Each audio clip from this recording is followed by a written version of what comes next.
everyone and welcome back to my channel. Today I'm going to be talking all about my first year of motherhood, and this is from my perspective rather than talking about Ella and her development. I think it's really important that I'm sharing my side of things as well as how she's been doing, because I really think that the first year of motherhood can be such a change, and I wanted to talk about that with you today. So I have a few areas that I want to talk about, but other than that I haven't written anything down, so I'm just going to talk about it freely. So you might want to grab a cup of tea and chill for a little while, because this is going to be a bit of a chatty video. I also want to point out that this is my experience, my personal experience. I'm not saying that other people go through this, I'm talking about me solely. But if there's just one person that might even relate to some of the stuff that I'm saying and makes you feel like you're not alone a little bit, then that is exactly why I want to share my story today. Also, before I go into some of the other things which aren't quite as positive, I do want to say that this first year of motherhood has been absolutely amazing. Even though there have been some lows which I'm going to talk about, there has also been some seriously high highs. I have never loved anybody like I have loved my little girl before. It's just completely consuming, this love that I feel for her. I also have a different love and understanding for my husband. So although I'm going to talk about things that might be a little bit, or things that I've struggled with, I just want you to know that I wouldn't change anything for the world. This past year has been amazing, and the good far outweighs the bad for me personally. I just wanted to put that out there because I know that a lot of people grumble and moan about when they become parents, but there is a whole other side that people don't necessarily focus on, and that is the overwhelming love that you feel when you have a child. So I just wanted to put that out there first and say that I love her and it's been amazing, and yeah, I just wouldn't change it. Okay, with that being said, I'm going to talk about a few things that I have struggled with over the last year, and the first one is anxiety. So I have suffered from anxiety in the past, and it tended to be more like social anxiety. If I was going somewhere, I'd get really anxious about walking into a room, particularly if I was on my own. Or I would get anxious about being places at a certain time. So that's a kind of anxiety I struggled with before having Ella. But then when Ella was born, I started to get anxiety about other things. So I'd be anxious about leaving her. I would be anxious, when I mean leaving her, I mean literally maybe going to the opposite side of the room. Or I would be anxious about falling to sleep because I would want to watch her. And although I know these things are completely normal, it was just a completely different experience for me. It even got to the point where I was having these visions in my head of something happening to Ella. So for example, if I was in the kitchen where I am now, we have a tiled floor. So I would all of a sudden get these thoughts in my head, and these thoughts felt so real, it would have like a physical reaction to my body, that I would drop her on the floor and her head would smash open. Or I would have visions that I would accidentally fall over when I was holding her, and I would fall on a knife. And for a while I didn't talk about these things because I thought they're completely ridiculous, until, you know, I took my own advice, which is always talk about your problems and put them out there. I told my family about it, and they said that that was, you know, quite normal to a certain extent, because you're getting you're seeing all of these dangers around you that you've never seen before, and you just have this little baby and you just want to protect them so much. But this is things that I had never had before. I would literally shudder when I'd have these thoughts, and my heart would start racing, or I would get sweaty, or I don't know, it was just awful, truly terrifying. These things that I was thinking, it was almost like they had actually happened and my body was having that reaction to it. But once I started talking to my family about it, and I opened up a little bit about it, I even opened up a little bit about it in my on my social media, so on my Instagram, and the amount of people that messaged me and said that they had the same thing, that's what leads me to believe that this was quite a normal thing. But unless people talk about it, they won't know that other people are experiencing it at the same time. And I guess this is the good thing at the moment, that people are starting to talk about mental health a little bit more. They're not shying away from it. They're speaking their feelings out loud and feeling like they're not alone a little bit. So yeah, that was definitely something that was new for me, this new layer of anxiety which I'd never experienced before. And just before I move on to the next one, I just want to tell you that Channel Mum are actually launching an anxiety course which launches on the 29th of October. I'll leave a link in the description box below for you so you can go and check that out. And it features Channel Mum's psychology expert Emma Kenny. You might have seen her on TV, but she is a professional in this field. So make sure that you go across and check that out, because there'll be hints and tips and much more there for you to be able to work through this and talk to other people as well. So I'll leave that link in the description box below so you can go and check that out. The most important thing to remember though is that you are not alone in this, and there are other people out there experiencing it. Please don't sit there feeling like you have no one to talk to. Sometimes if you talk to somebody online, it's actually easier. So yeah, go and check out those hints and tips so that you can start to work through it. The next thing I want to talk about is postnatal depression. Now, whilst I didn't suffer with postnatal depression, I do feel like I was starting to go down that way, until I again spoke out to my friends and my family, told them how I was feeling. A big part of it for me personally was the breastfeeding, because it wasn't really going hugely well. I mean, Ella was a very good feeder, but in terms of latch and different things like that, I just found that it was really, really getting me down. I got to the point where I would like literally dread it when Ella would cry, because I just found it really painful. Oh, I'm getting emotional talking about this, but I just found it so painful because she wasn't latching on properly. It was toe curling pain. If you've been through it, then you will know that I'm on what I'm talking about. But when they talk about toe curling pain, that's literally what it was like for me. After I gave birth, I lost 2 litres of blood, and I don't think that helped at all, because I just felt horrific after I'd had her. I also had an episiotomy, so you know, my poor bits were very swollen and very sore. I ended up getting an infection down below, which I didn't get any pain like locally. It kind of just affected my whole body, and I think it was because I was so anemic and I'd lost so much blood. It kind of affected me in that way, so I just felt awful. Then after I got over that, I got mastitis, and it got to the point where I think it was about 4 weeks in, I just thought, I can't do this anymore. And myself and Anthony made the decision to put her on 2 bottles, which was heartbreaking. Sorry. It was heartbreaking at the time, because I really wanted to breastfeed, and I just felt like I'd failed, that my body had failed, or I wasn't strong enough. And there were people out there saying, you know, just push through, it'll be fine, just you need to do this and you need to do that and you'll get through it. And then I had other people saying I bottle fed and my baby's fine and all of this. So there was just so much going through my mind at the time, and I was just heartbroken. But I know that if I'd have carried on down that path, I would have gone into postnatal depression. I definitely know that I would have.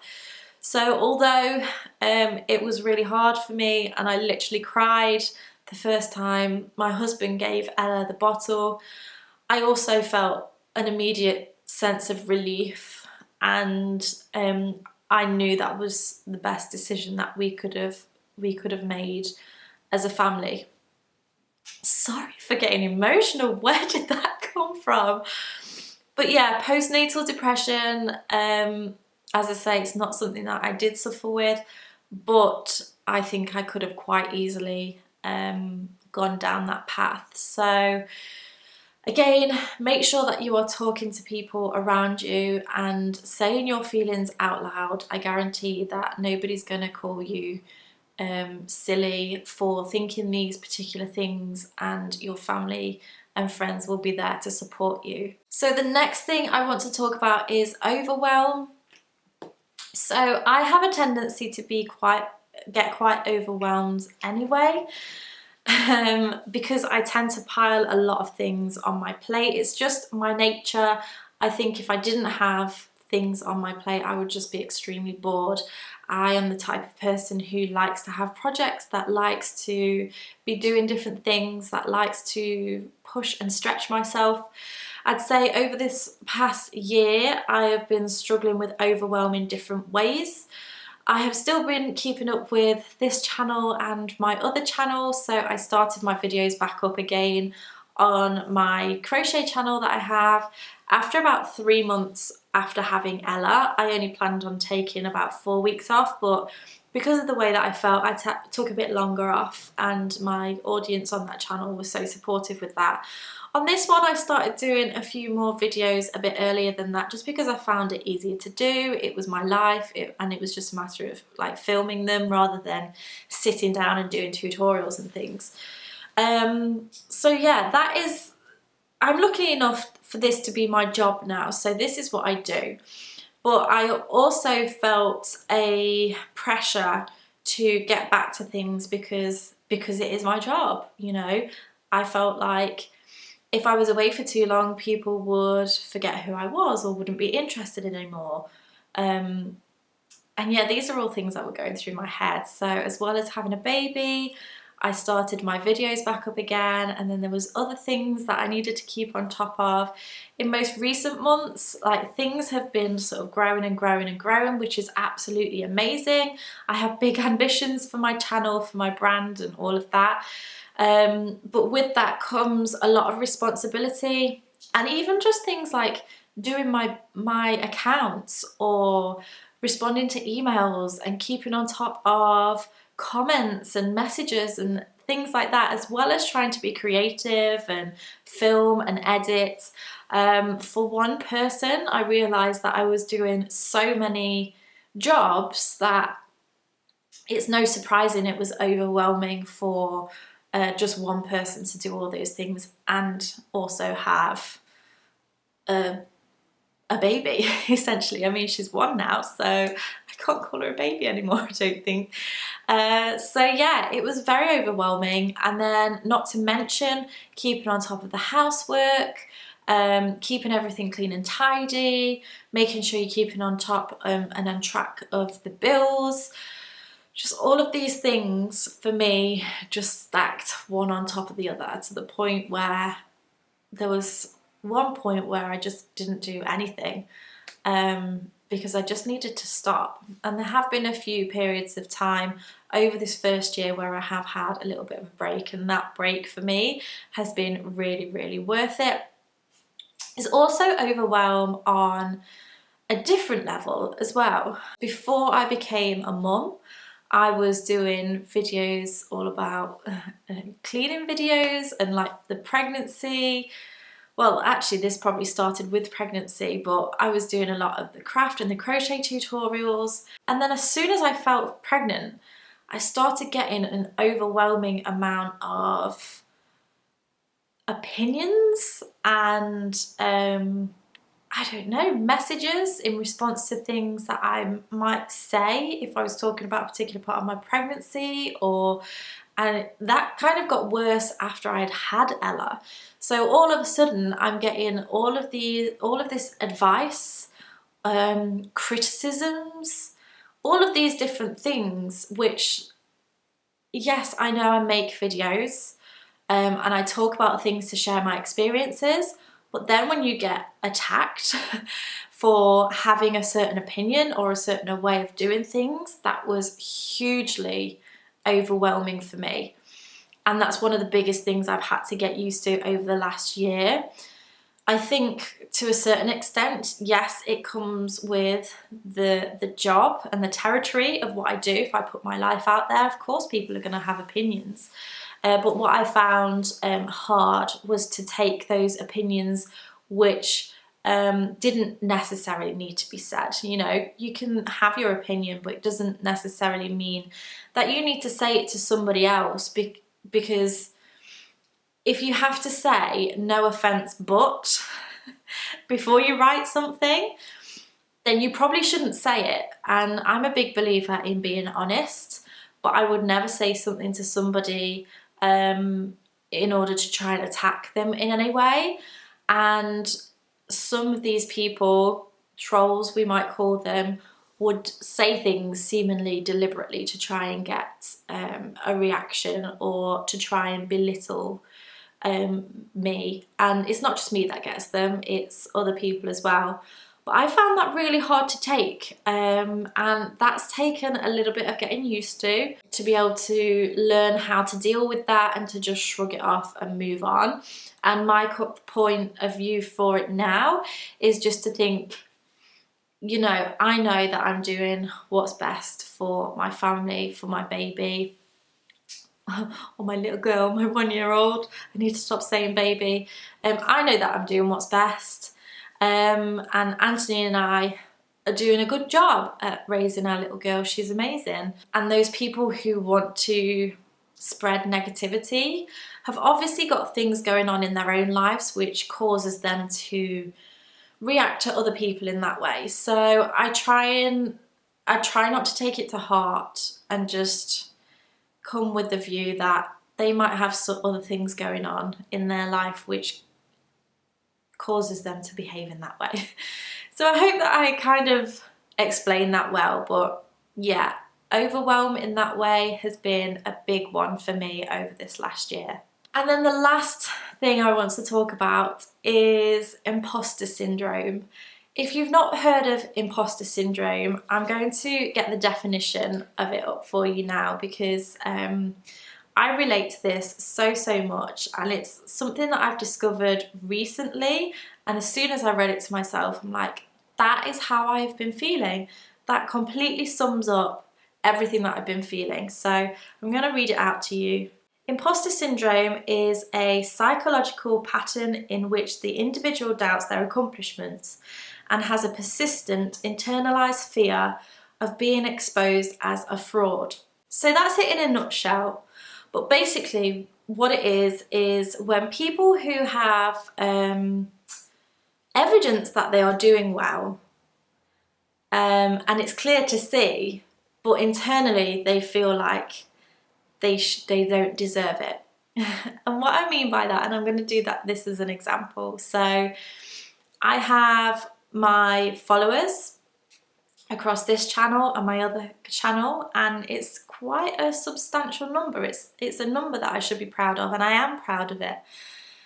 However, there's always something in the back of my mind that makes me feel like I don't deserve it, and that people think of me in a certain way, but they shouldn't, because I'm not like that, or that's not me, or I'm not talented enough, or I've got here by a fluke. So these are thoughts that go around in my mind, and it can be seriously debilitating for me. I think I've always had this, but certainly in the last year it has got worse. I think because I'm trying to juggle like more things now, and I have less time to focus on things that I would normally. So yeah, it's kind of a tough one to explain, and I think if you're going through it yourself, you would know exactly what I mean. But it's basically, in a nutshell, the feeling like I don't deserve what I have, that I'm not qualified enough to have it, or that I'm not experienced enough to have it, and everything has happened as a fluke, even though that those numbers and those views and all of that suggest otherwise. So yeah, that is currently where I'm up to. Again, that is something that I'm working on. I think that's always something that we'll always have. And I'm always one to push through my comfort zone. I think it's come to a bit of a halt over the last year. I haven't pushed out of it as much as I would normally. Sorry, my battery ran out, so if this is a slightly different angle, then that's why. But yeah, as I say, or I think I was saying, Ella is at nursery now, and I feel like I'm getting a little bit of myself back.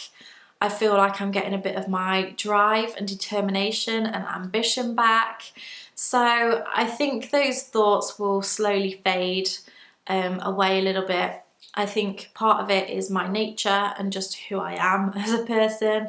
I tend to try and use those thoughts to drive me forward though, as much as sometimes they do hold me back. I think I'm really at the breaking point at the moment. I'm either going to retreat right back and just coast along, or I'm going to drive this forward now. And that's where I'm feeling I've got fire in my belly. I want to push through this, and imposter syndrome can kiss my butt. Okay, so with that being said, don't forget that this year has been amazing for me. Yes, I've experienced these bumps in the road, but overall it's been fantastic and I have absolutely loved it. So yeah, that is my story. This is probably the most rambly video I've ever done. So if you're still watching, then thank you very much. Don't forget to check out the description box underneath here to go to the Channel Mum anxiety course, which is out on the 29th of October. And just generally go and have a look, because there are lots of different support groups there as well with professionals in them. So if you have any questions about anything, even if you're not a mum and you want to talk about anxiety, go and just chat to people, because there are people that will be in the same boat as you and will be willing to talk. So just go and check that out. Thanks for watching, guys. If you liked this video, make sure you give it a thumbs up. Don't forget to subscribe and click that bell button to be notified of new videos, and I shall see you again in my next one. Bye.